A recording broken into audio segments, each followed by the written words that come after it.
오늘은 드림절 넷째 주일입니다. 거룩하신 삼위일체 하나님께 영과 진리로 예배하겠습니다.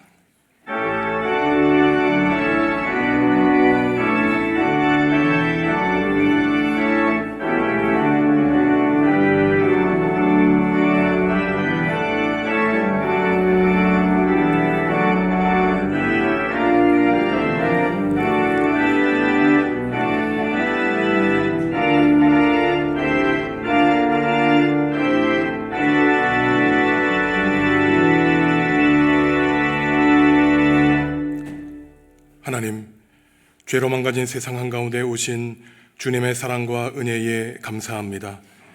우리와 같은 연약한 몸을 입고 오셔서 구원의 길을 여신 은총을 찬양합니다.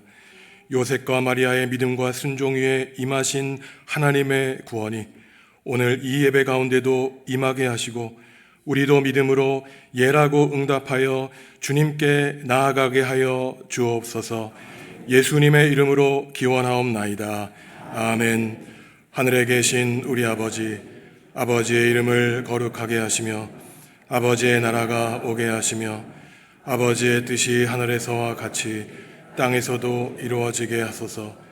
오늘 우리에게 일용할 양식을 주시고 우리가 우리에게 잘못한 사람을 용서하여 준 것 같이 우리 죄를 용서하여 주시고 우리를 시험에 빠지지 않게 하시고 악에서 구하소서.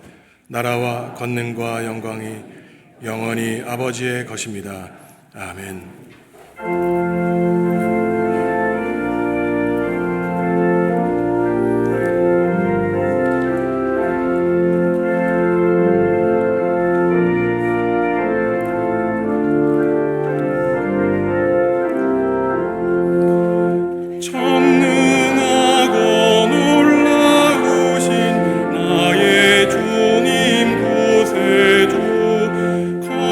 거룩하신 은혜의 왕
하나님과 이웃과 피조세계 지은 죄를 고백하겠습니다.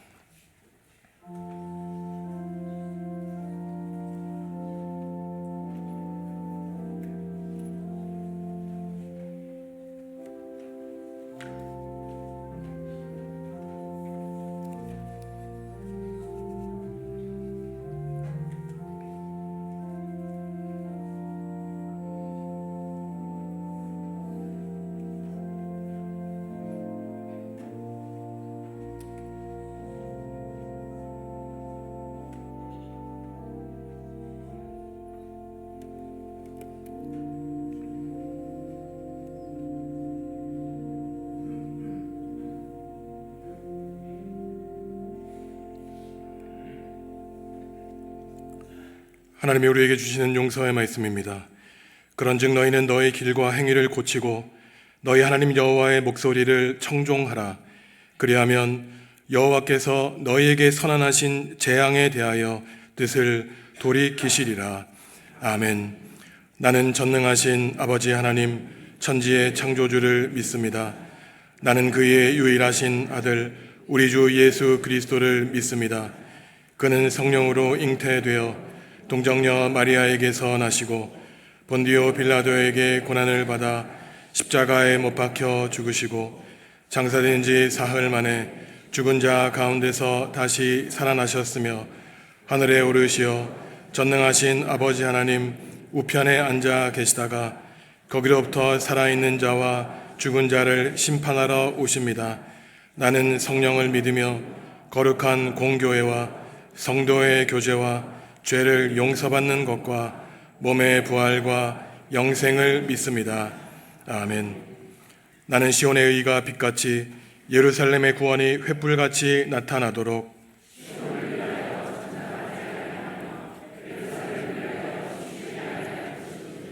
이방 나라들이 내 공의를 뭇 왕이 다 내 영광을 볼 것이요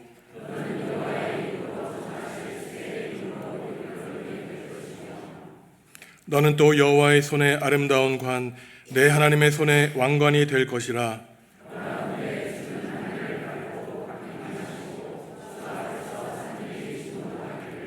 불이 섭을 사르며 불이 물을 끓임 같게 하사 주의 원수들이 주의 이름을 알게 하시며 이방 나라들로 주 앞에서 떨게 하옵소서.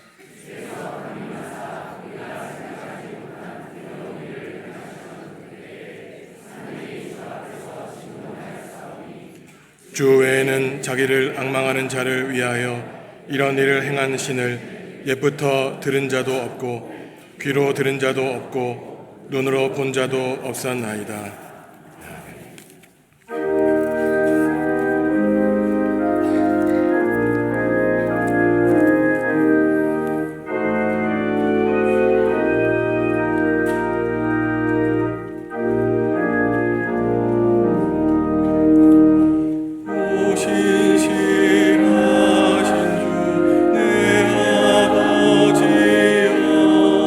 늘 함께 계시리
우리의 삶을 주관하시며 동행하며 영생의 길로 인도하시는 하나님, 지난 시간들을 지켜주시고 하나님의 전으로 인도하사 진정으로 예배할 수 있게끔 하여 주시니 감사합니다. 어느덧 올 한 해도 다 지나가고 며칠 남지 않으면 쉬지 않고 흐르는 세월의 강물 우리의 새삼 느껴집니다. 연초에 생각했던 다짐들은 다 지키지 못하는 아쉬움과 하나님의 은혜 안에서 감사하는 일까지 다산했던 한 해의 발걸음이 있었습니다. 모든 것을 감사함으로 살아야 함에도 우리 인간의 부족함과 아집은 죄악된 삶을 고백할 수밖에 없습니다. 용서하여 주시옵소서. 우리 인간의 죄악된 삶을 퇴속하여 영생의 길로 인도하시기 위하여 이 땅에 가장 낮은 모습으로 오신 아기 예수님, 하늘의 영광, 땅의 평화의 축복을 주신 하나님의 은혜입니다. 하지만 지금도 우리 세상 곳곳에서 벌어지고 있는 전쟁의 참화는 참으로 실로 안타깝지 않을 수 없습니다. 또한 우리 민족은 여전히 남과 북으로 나누어 분단 속에서 서로의 군사적인 대치를 이어가고 있음은 우리 인간적인 생각으로는 답이 없습니다. 하나님 도와주십시오. 서로를 이해하고 존중하며 한 민족, 한 형제임을 느끼고 미래를 위해서 서로를 포용할 수 있는 우리 민족 되게 하소서. 이 나라가 지금처럼 잘 살게 하심은 주님의 은혜입니다. 하지만 많은 이들이 우리 사회의 그늘 속에서 어려운 일들이 있습니다. 이들이 아픔과 고통을 우리 사회가 서로 배려하고 따뜻한 마음을 전하며 고통과 기쁨을 나누는 밝은 세상으로 함께 하여 주시옵소서. 이 시간 말씀을 전하신 목사님, 말씀의 능력이 우리 삶 속에서 역사할 수 있게끔 함께하여 주시옵소서. 예배를 위해서 봉사하는 모든 분들과 하나님의 영광을 찬양하는 찬양대회에 함께하여 주시옵소서. 모든 말씀 예수님 받들어 기도드렸습니다.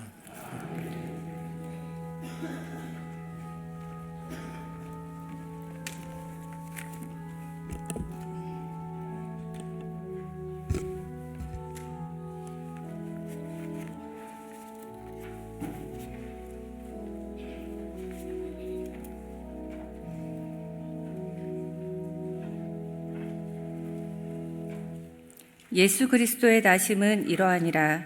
그의 어머니 마리아가 요셉과 약혼하고 동거하기 전에 성령으로 잉태된 것이 나타났더니 그의 남편 요셉은 의로운 사람이라 그를 드러내지 아니하고 가만히 끊고자 하여 이 일을 생각할 때에 주의 사자가 현몽하여 이르되 다윗의 자손 요셉아, 내 아내 마리아 데려오기를 무서워하지 말라. 그에게 잉태된 자는 성령으로 된 것이라. 아들을 낳으리니 이름을 예수라 하라. 이는 그가 자기 백성을 그들의 죄에서 구원할 자이심이라 하니라. 이 모든 일이 된 것은 주께서 선지자로 하신 말씀을 이루려 하심이니 이르시되 보라, 처녀가 잉태하여 아들을 낳을 것이요 그의 이름을 임마누엘이라 하리라 하셨으니 이를 번역한즉 하나님이 우리와 함께 계시다 함이라. 요셉이 잠에서 깨어 일어나 주의 사자의 분부대로 행하여 그의 아내를 데려왔으나 아들을 낳기까지 동침하지 아니하더니 낳음의 이름을 예수라 하니라.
아멘.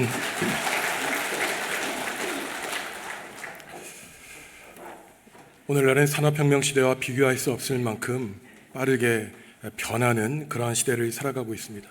그야말로 인공지능, AI 혁명 시대를 살아가고 있죠.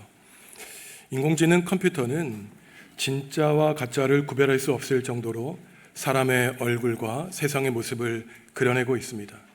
인공지능 컴퓨터에 몇 마디 궁금한 것을 넣으면은 몇 분 지나지 않아 빠르게 우리가 원하는 답을 바로 내어주죠. 문제는 이러한 컴퓨터가 주는 답이 언제나 정답이지는 않다는 데 문제가 있습니다.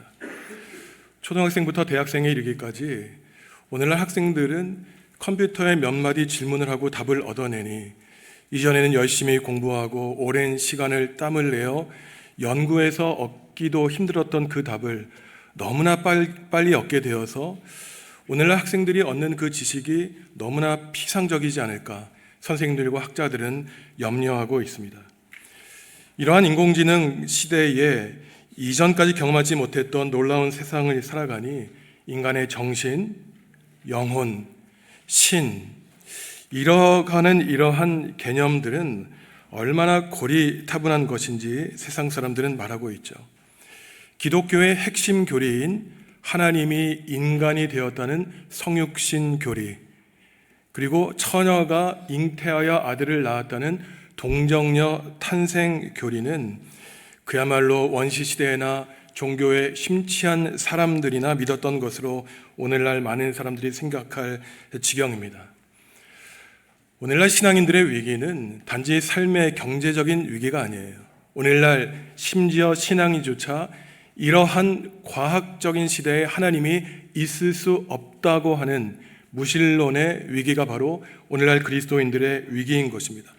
도무지 머리로 이해할 수 없는 것은 나는 받아들이지도 또한 믿지도 못하겠다고 하는 그러한 경솔한 태도인 것이죠. 그런데 이처럼 우리가 이해하는 것과 믿는 것 사이에 있는 이 큰 괴리의 문제는 단지 오늘날 인공지능 시대를 살아가는 현대인들의 문제만은 아닙니다. 벌써 1500년 전부터 중세 신학자들은 이러한 이해와 믿음 사이에 있는 문제에 대해서 수많은 오랜 시간 동안의 논쟁을 벌여왔어요. 두 가지 질문으로 요약되는데, 첫째는 믿기 위해 아는가 아니면 알기 위해 믿는가의 논쟁입니다. 첫 번째, 믿기 위해 알아야 된다는 이러한 주장을 하는 사람들은 자기가 믿고 싶다는 것입니다. 근데 도무지 믿겨지지가 않는다는 것이에요. 그러니 나한테 설명을 해보라는 거예요. 내가 알고 납득을 하면은 성경의 말을 믿어보겠다는 것입니다. 이러한 사람들은 죽어도 하나님을 믿을 수 없습니다. 반대로 알기 위해서 믿어야 된다고 주장했던 신학자들이 있어요. 비록 모르지만, 비록 이해하기 힘들지만 하나님의 신비를 이해하기 위한 믿음을 우리에게 선물로 주셨으니 하나님이 인간이 되셨다는 것, 처녀가 아들을 잉태했다는 것, 우리는 믿음으로 믿고 고백할 수 있다는 것입니다. 그러니 이 자리에 앉아있는 우리 성도 여러분들은 하나님의 엄청난 은총을 선물로 받은 분들이에요. 믿음을 선물로 받은 분들입니다. 바로 이러한 우리가 이해하기 힘든 성육신 교리와 동정녀 탄생 교리는 바로 오늘 우리가 읽은 마태복음 1장에서 기인하고 있죠. 그 이야기는 그렇습니다. 요셉이 마리아와 약혼했을 때의 일이죠. 젊은 처녀 마리아가 잉태하게 됩니다. 요셉이 볼 때는 도무지 받아들일 수가 없었죠. 화가 치밀어 올랐을 것이고 자기 약혼녀에 대한 분노와 배신감과 실망감에 차 있었을 것입니다. 도대체 그 아이의 아빠가 누구인지 잡아서 때려 죽이고 싶었겠죠. 지금이야 워낙 개방적인 사회를 살아가고 있기 때문에 혼전 임신 같은 것 그렇게 엄청나게 문제 삼지 않는 것이 오늘날 세태입니다. 하지만 오늘 이야기는 지금 이야기가 아니에요. 2000년 전 이야기입니다. 마리아가 임신한 것을 보고 사람들은 혼전에 임신한 것으로 생각해서 요셉과 마리아에게 엄청나게 손가락질을 했겠죠. 더더구나 그 아이의 아빠가 요셉이 아니래. 이러한 소문이 돌게 되면은 이 젊은 처녀 마리아의 심정이 어땠을지 우리는 생각조차 하기 싫은 것이죠. 그런데 요셉은 의로운 사람, 올바른 사람이었습니다. 여기서 의로운 사람이라고 하는 이 뜻은 율법을 있는 그대로 모두가 다 지킨다는 의미에서 의로운 사람을 가리키는 것이 아니에요. 왜냐하면 율법을 다 지켜 행한다는 뜻에서 의로운 사람이라면 요셉은 출애굽기를 비롯한 오경 율법에 따라 마치 가늠한 것처럼 여겨지는 이 마리아를 잡아다가 사람들 앞에서 공건하게 돌로 쳐서 죽일 수 있었기 때문인 것입니다. 보통 사람 같으면 그랬겠죠. 분노와 배신감에 자기는 약혼녀의 임신과 아무런 상관이 없다는 것을 주장하기 위해서 여자의 부정함을 폭로하고 망신을 주었을 것입니다.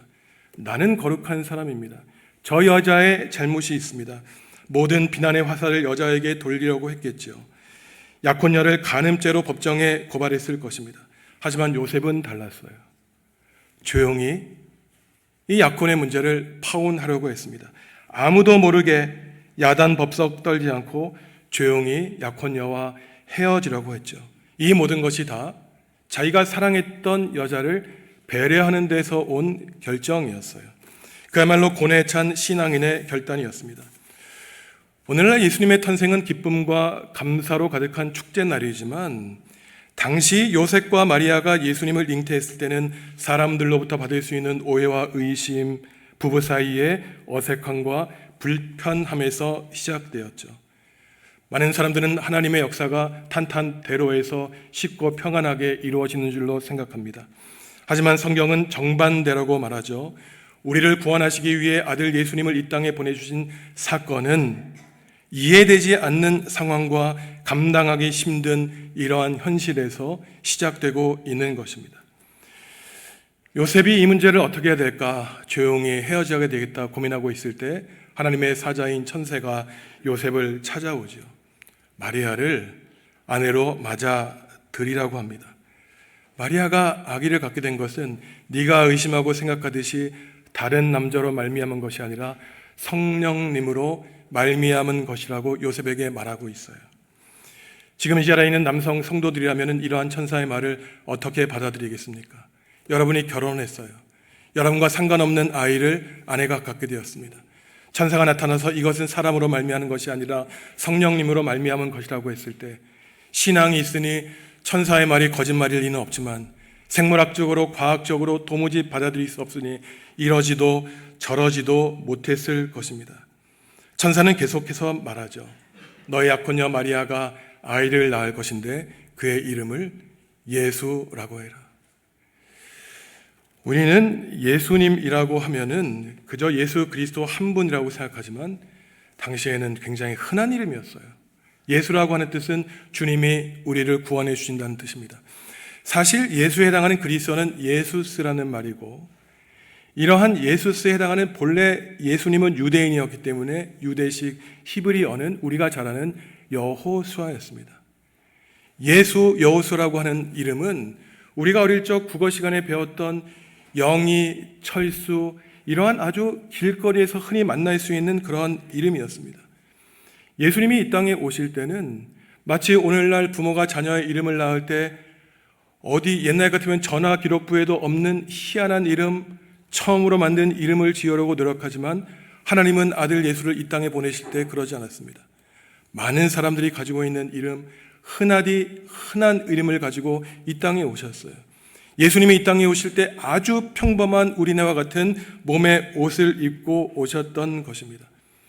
하지만 그렇다고 해서 예수님의 탄생이 저와 여러분의 탄생과 똑같으시다고 말할 수는 없죠. 예수님의 탄생의 역사는 이 역사의 유일무이한 역사였습니다. 예수님의 탄생을 기점으로 기원 전과 기원 후로 바뀔 정도예요. 오늘 우리가 읽은 첫 구절에서는 오늘 요셉과 마리아의 이야기를 이끌어내면서 예수님의 탄생이 이러하다, 예수님의 태어나심이 이러하다라고 말하고 있습니다. 여기서 탄생과 태어남에 해당하는 그리스어는 저와 여러분들이 사실은 다 아는 고대어입니다. 여기서 태어남이라고 하는 그리스어는 출생, 족보, 태어남 이러한 뜻을 가지고 있어요. 여기에 해당하는 출생과 족보에 해당하는 그리스어는 그리스어 발음으로는 게네시스입니다. 여러분 잘 아는 말이죠. 제네시스예요. 우리가 타고 다니는 그 자동차의 이름이 제네시스인데, 사실 이러한 게네시스라고 하는 말은 창세기 1장 1절에서 태초에 하나님이 천지를 창조하셨다라고 할 때 창조와 같은 낱말인 것입니다. 그러니 예수 그리스도의 탄생, 예수님이 태어나셨다라고 하는 이 그리스어 원문은 예수 그리스도의 창조라고 하는 말로 번역될 수 있는 것이에요. 하나님이 첫사람 아담과 하와를 지으셨지만 그들의 후손은 죄를 지었습니다. 하나님의 마음을 아프게 했죠. 그들은 멸망의 지옥불로 떨어질 수밖에 없었습니다. 하나님은 결심하셨어요. 이대로는 안 되겠다. 내가 이제 첫사람 아담을 뛰어넘는 완전한 사람을 이 땅에 보내주실 텐데, 그분이 바로 예수 그리스도라고 하는 새로운 인류의 미래를 위한 사람을 하나님은 새롭게 창조하셨던 것입니다. 바로 예수 그리스도께서 이 세상의 제네시스이신 것이에요. 처녀가 잉태하여 아들을 낳을 것이라고 하는 이러한 천사의 수태고지는 사실 하나님이 예수님의 부모님께 처음으로 말씀하신 것이 아니었습니다. 요셉과 마리아가 들은 이 말씀을 이미 그들이 태어나기 전 800년 전 이사야 예언자가 아하스 임금에게 전했던 희망의 말씀이었어요. 젊은 처녀가 아들을 가질 것이니 그의 이름을 임마누엘이라 라고 해라. 이사야 7장과 오늘 마태복음의 1장에 나오는 말씀은 모두가 다 공통적으로 희망이 없는 백성, 절망에 빠진 백성들에게 주시는 하나님의 소망의 말씀이었습니다. 지금 힘들지, 지금 어렵지, 지금 너무나 지옥 같은 괴로운 인생을 살고 있지. 하지만 걱정하지 마. 너의 몸에서 아이를 낳게 될 것인데 그의 이름을 임마누엘, 하나님이 우리와 함께 하신다는 이름을 짓게 하나님은 은총을 베풀어 주셨던 것입니다. 기원전 8세기의 예언자 이사야를 통해서 하나님이 아하스에게 이러한 말씀을 하신 이유가 있었습니다. 당시 이스라엘은 남과 북으로 갈라져 있었어요. 정말로 한심한 두 국가였습니다. 지금 우리나라의 상황과 똑같았어요. 당시 남유다는 아하스가 다스리고 있었는데 북이스라엘의 베가가 얼마나 엉뚱한 짓을 벌였는지 주변에 있는 시리아에 가서 동맹을 맺고 자기 형제 국가인 남유다를 쳐들어가지고 군사 동맹을 맺은 것입니다. 강력한 나라였던 시리아와 북이스라엘이 남유다를 쳐들어오니 아하스의 마음이 어땠을까요? 벌벌 떨고 있는 것이에요. 이사야서에서는 벌벌 떨다고 하는 이 동사는 오직 하나님 앞에서만 사용되는데 이 아하스는 믿음이 없었기 때문에 사람 앞에, 강대국 앞에 벌벌 떨고 있는 것입니다. 그때 이사야 예언자가 아하스에게 말하는 것이에요. 임금님, 굳게 믿으십시오. 그래야만 굳게 설 것입니다. 여기서 믿는다는 말과 선다는 말은 같은 히브리어예요. 우리가 잘 아는 아멘에서 온 말입니다. 당신이 아멘해야 아멘할 것입니다. 당신이 믿어야만 당신은 굳게 설 것입니다 라고 말하면서 이사야가 한 가지 징조를 보여주는 것입니다. 임금님, 당신에게 하나의 징조가 이루어질 텐데 이것이 바로 당신을 구출할 것에 대한 하나님의 구원의 약속에 대한 징조입니다. 그러면서 젊은 처녀가 아들을 낳을 것이요 그의 이름을 임마누엘이라 하리라 라고 하는 약속이었어요. 기원전 8세기에 아하스에게 주어진 이러한 임마누엘의 약속은 사실은 눈에 보이는 왕자를 하나님이 약속해 주셨습니다. 아하스의 아들이든 그의 손자이든 하나님이 약속을 해주시면 그 임금을 통해서 이스라엘을 구원해 주신다는 약속이었죠. 하지만 아하스는 믿음이 없는 사람이었어요. 왜냐하면 그에게는 권력이 있었기 때문입니다. 권력과 재물과 지식이 많으니 내가 할 수 있는 것 많으니 하나님 앞에 오만할 수밖에 없었던 것입니다. 하나님을 믿으라고 했던 예언자 이사야의 말을 물리치고 그는 강대국 아수르를 찾아갑니다. 사람을 의지했어요. 그러니 믿음 없는 불충성한 이 아하스의 결말은 결국 실패로 끝나게 됩니다. 하지만 요셉은 달랐어요. 의심과 걱정과 불안한 삶을 살아가는 요셉은 하나님이 우리와 함께 하신다는 이 800년 전 아하스에게 주어진 이 말씀을 마음속 깊이 간직하고 살아가고 있었습니다. 그는 800년 자신의 신앙의 조상인 이사야가 아하스에게 선포한 말씀을 우습게 여기지 않고 바로 이 말씀이 자기에게 이루어진다는 사실을 있는 그대로 받아들였던 것입니다.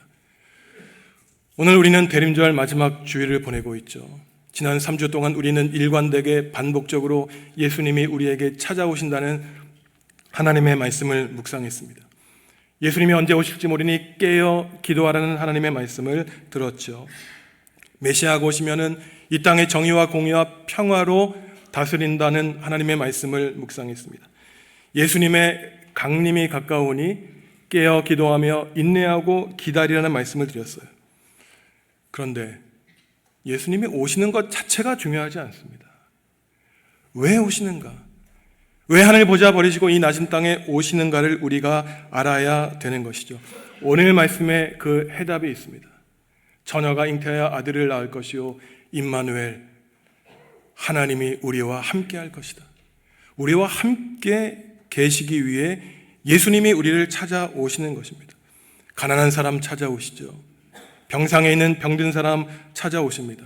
절망에 빠진 사람들, 실패한 사람들, 낙오된 사람들, 사업에서 낭망한 사람들을 찾아오세요. 내일 한 치 앞 희망이 없는 사람들, 오늘 제발 저를 죽여주십시오. 저에게는 희망이 없습니다라고 하는 사람들을 찾아오세요. 바로 저와 여러분을 찾아오십니다. 하나님은 우리를 찾아오세요. 요셉은 하나님의 말씀을 믿었습니다. 머리로는 받아들일 수 없었죠. 하나님이 인간이 된다, 내 안에 처녀가 아들을 가졌다, 받아들일 수 없었지만 믿음으로 받아들였습니다. 마리아를 버리지 말라는 천사의 말을 따라 순종했죠. 그래서 요셉은 수많은 남성 가운데 예수님의 인간의 아버지가 되었던 것입니다. 우리가 요셉 같은 사람이 될 수 있을까요? 믿음이 없이, 그렇기 때문에 믿을 수 없어도 하나님의 말씀에 순종할 수 있겠습니까? 인간적인 배신감과 실망과 분노를 느껴도 요셉처럼 마리아와 같은 사람의 아픔을 숨겨줄 수 있겠습니까? 하나님은 바로 이 자리에서 요셉과 같은 의바르고 의로운 사람을 찾고 계십니다. 다른 사람의 상처와 아픔을 덮어줄 수 있는 사람, 믿을 수 없는 하나님의 메시지도 믿고 의지하여 내일 나의 삶은 변화될 것이라고 하는 용감하고 패기 있는 믿음을 가진 그러한 신앙의 일꾼을 통해 하나님은 예수 그리스도의 구원의 역사를 이루어 나가시죠. 오늘 말씀을 보면은 그의 약혼녀 마리아의 반응은 나타나지 않습니다. 반면에 누가복음 1장을 보면은 하나님은 천사를 마리아에게도 보내셨다고 말하고 있어요. 오늘은 워낙 여성들, 남성들의 결혼 나이가 늦춰지기 때문에 우리가 생각할 때 마리아가 굉장히 성숙한 여성이었다고 생각하지만 당시는 조언이 풍습이었습니다. 당시 여성들은 12살에서 15살에 보통 결혼을 했어요. 오늘날 생각으로 그렇게 어린 나이에 남자를 몰랐는데 내 몸속에서 변화가 생겼으니 얼마나 그 어린 마리아가 두려워했을지 모릅니다. 약혼자 요셉에게 그 사실을 말할 수 있었을까요? 언제까지 배가 불러오는 것 숨길 수 있을까? 골방에서 두려워했을 것입니다. 2000년 전 보수적인 이스라엘 사회에서 이제 내 인생은 끝났을 것이라고 판단했겠죠. 보통 여자, 보통 가정이라면 아버지, 어머니 찾아가서 아빠, 엄마, 제가 아이를 가졌는데 남자를 통한 것이 아니에요. 천사를 꿈에서 만났는데 성령님으로 잉태된 것이라고 합니다. 아버지, 어머니가 뭐라 그럴까요? 내 딸이 이제 미쳤구나. 정신병원에 보내야 되겠다. 그러지 않겠습니까? 이러한 힘겨운 상황 가운데 마리아는 하나님의 구원의 계획을 자신의 운명으로 받아들였죠. 그뿐만이 아닙니다. 그 10대 초반에 예수님을 낳았던 마리아는 30년 동안 애지중지하여 아들 예수님을 키웠건만 그 아들의 마지막은 골고다 언덕 십자가에서 죄인들을 위해 자신의 몸을 바치겠다고 피 흘리는 비참한 모습이었습니다. 그때 마리아의 나이는 40대 중반의 여성이었어요.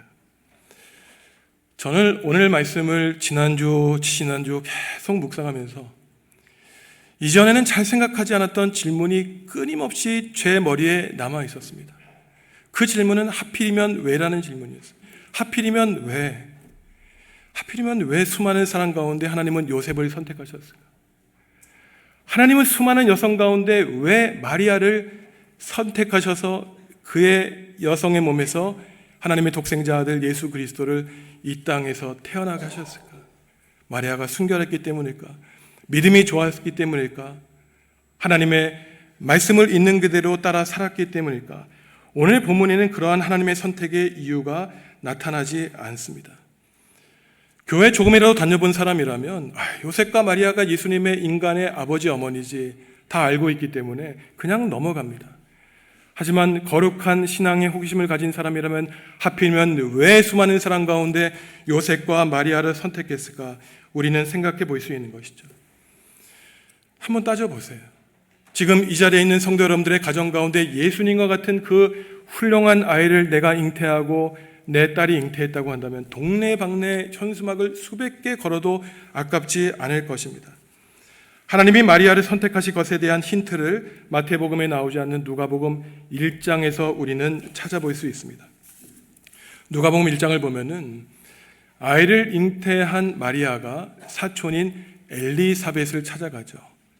엘리사벳은 누구입니까? 바로 세례자 요한을 낳은 어머니였어요. 그 어린 마리아가 사촌인 엘리사벳을 찾아가자 그 마리아를 본 엘리사벳이 활짝 웃으며 축복의 말을 합니다. 마리아여, 네가 이 세상 모든 여자 가운데 가장 복이 있다는 것이에요. 그리고 네가 잉태한 그 아기가 가장 복이 있다는 것입니다. 왜 그럴까요? 하나님의 아들을 잉태했고 하나님의 아들이 복중에서 뛰놀기 때문이에요. 그때 마리아가 반응합니다. 그래요, 저는 감사합니다. 저는 그동안 신앙생활을 잘했어요. 저는 의롭기 때문에 그랬습니다. 자기를 높이지 않았습니다. 마리아는 그 어린 나이에 너무나 훌륭한 기도와 찬양을 드리는데 누가복음 1장 52절 53절 말씀 읽습니다. 권세 있는 자를 그 위에서 내리치셨으며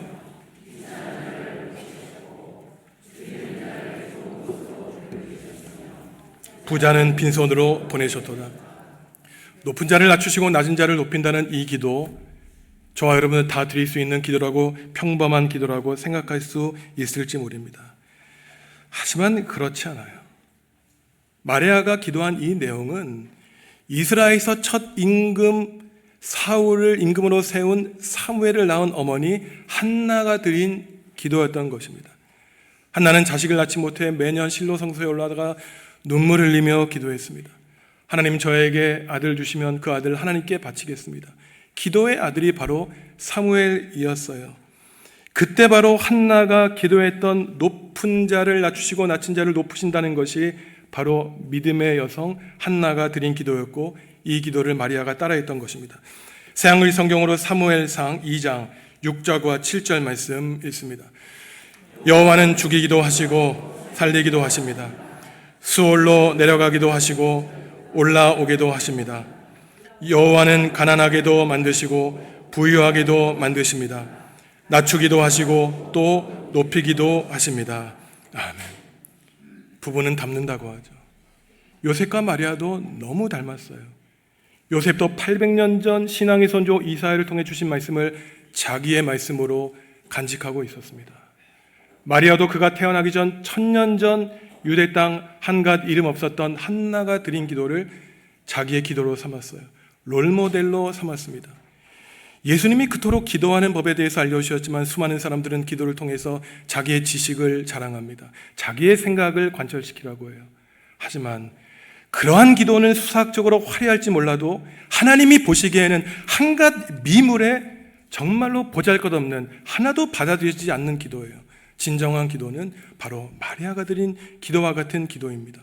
자기의 신앙의 선조 1000년 전 한나의 기도를 내 마음속에 계속 반복하고 묵상하여 자신의 기도로 삼았던 것이죠. 우리는 이제 이해할 수 있습니다. 하필이면 왜 하나님이 요셉을 선택하셨는지, 하나님은 왜 마리아를 선택하셨는지 우리는 이해할 수 있어요. 이들은 신중한 사람이었습니다. 신실하고 믿음 있는 사람들이었어요. 하나님의 말씀을 한 글자라도 가볍게 여기지 않는 사람이었습니다. 그 살아있는 생명의 말씀을 자기의 운명을 바꿀 하나님의 말씀으로 여겼고, 말씀이신 하나님 자체로 여겼던 것이에요.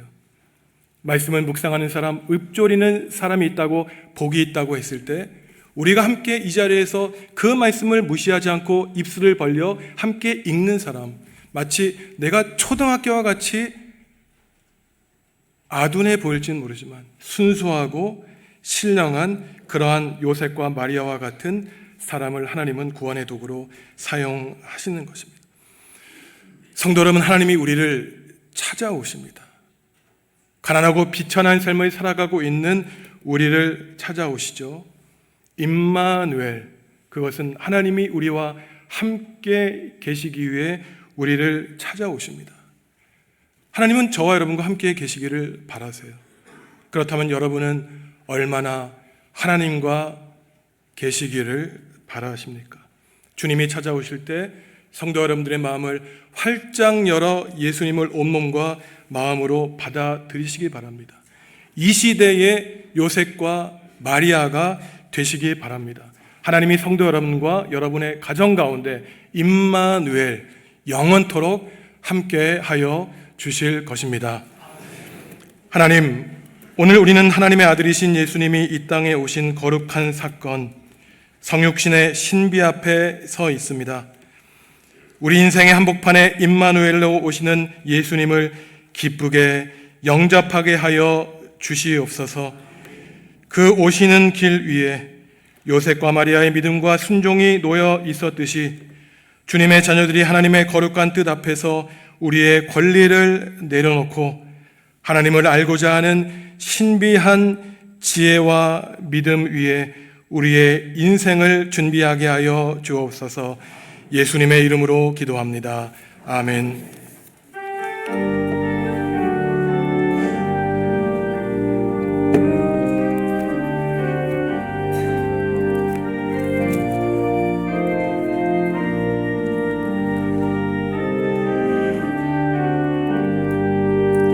청혼한 처녀에게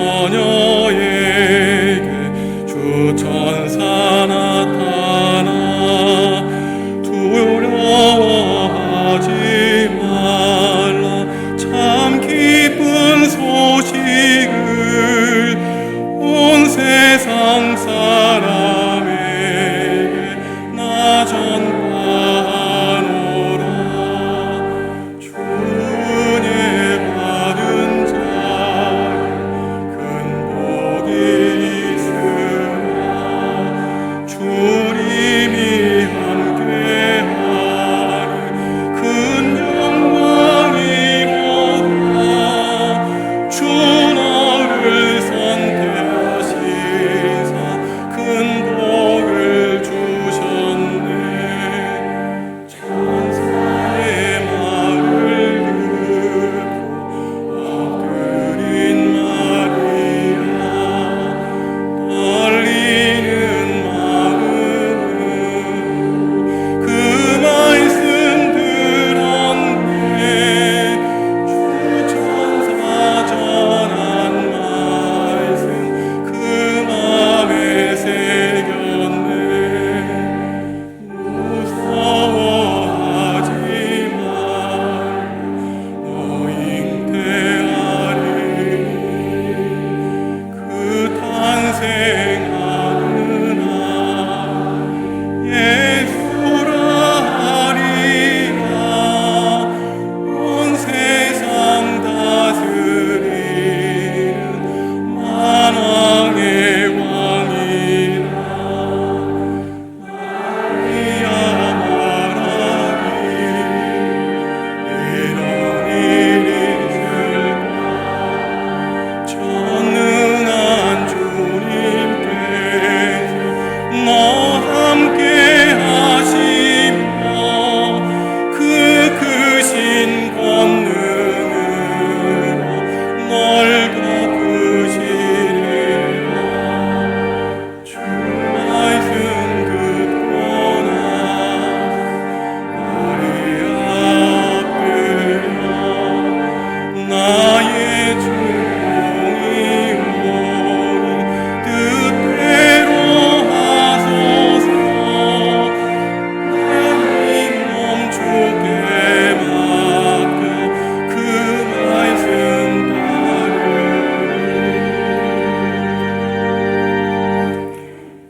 성도 여러분, 주님이 우리에게 물으십니다. 내가 나를 사랑하느냐?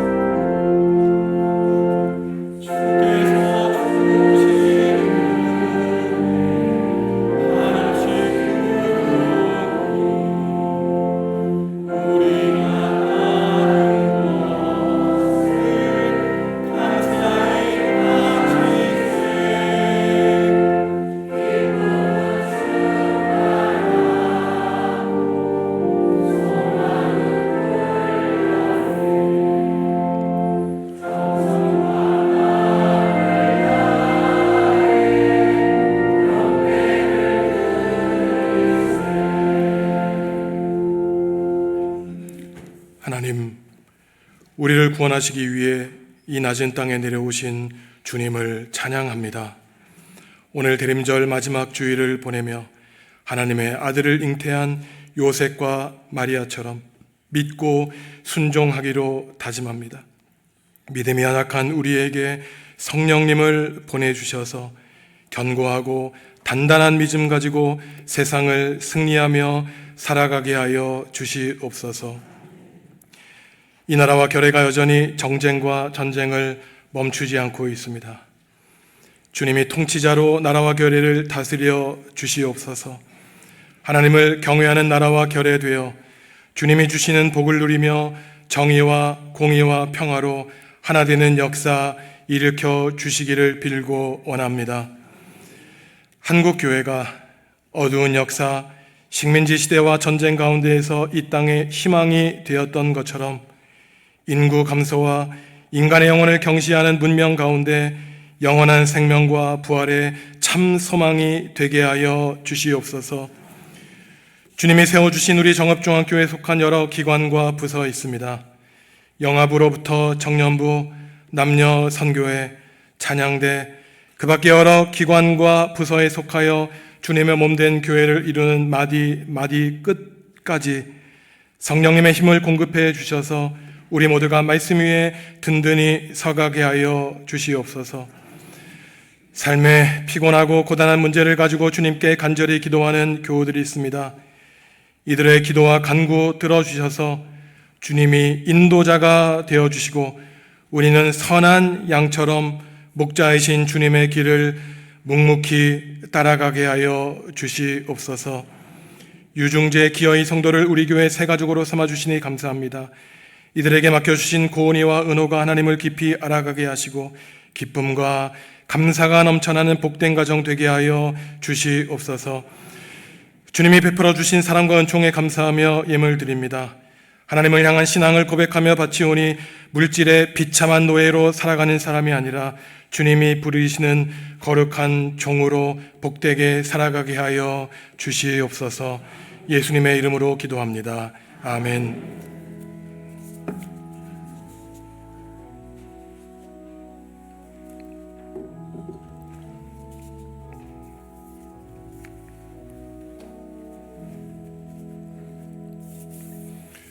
주님의 평화가 성도 여러분과 함께 하시기를 바랍니다.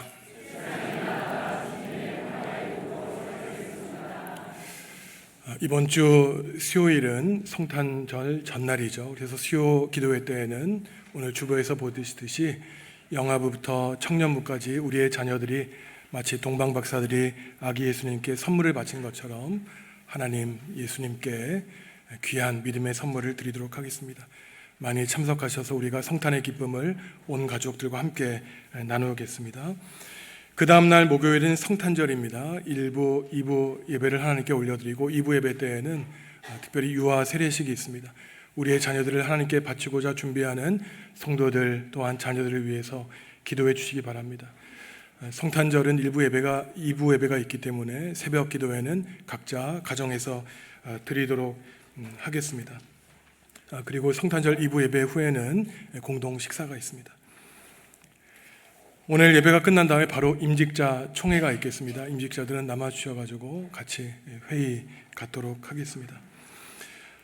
수요일 날 조금 일정이 많은데요. 수요 기도회 후에 재직회를 갖도록 하겠습니다. 다른 것은 아니라 김용순 목사님이 자신의 했던 선교 사역에 집중하기 위해서 이제 전임 사역은 그만두시고 내년부터는 부서 사역을 감당하기로 했습니다.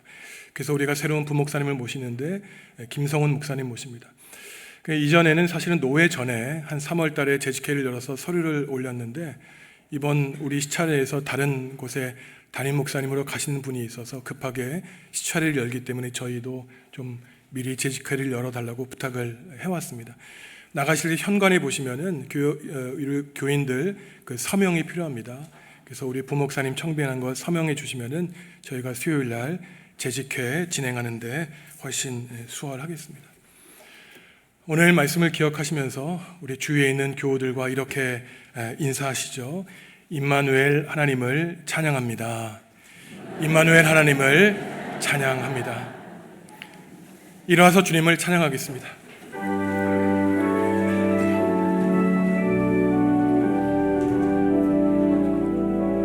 주의 영원한 빛이 우리 앞길 인도하며 거친 세상이 힘을 주시니 주의 영화로운 빛이 우리 앞길 인도하며 거친 세상이 힘을 주시니 영원히 인도하시니.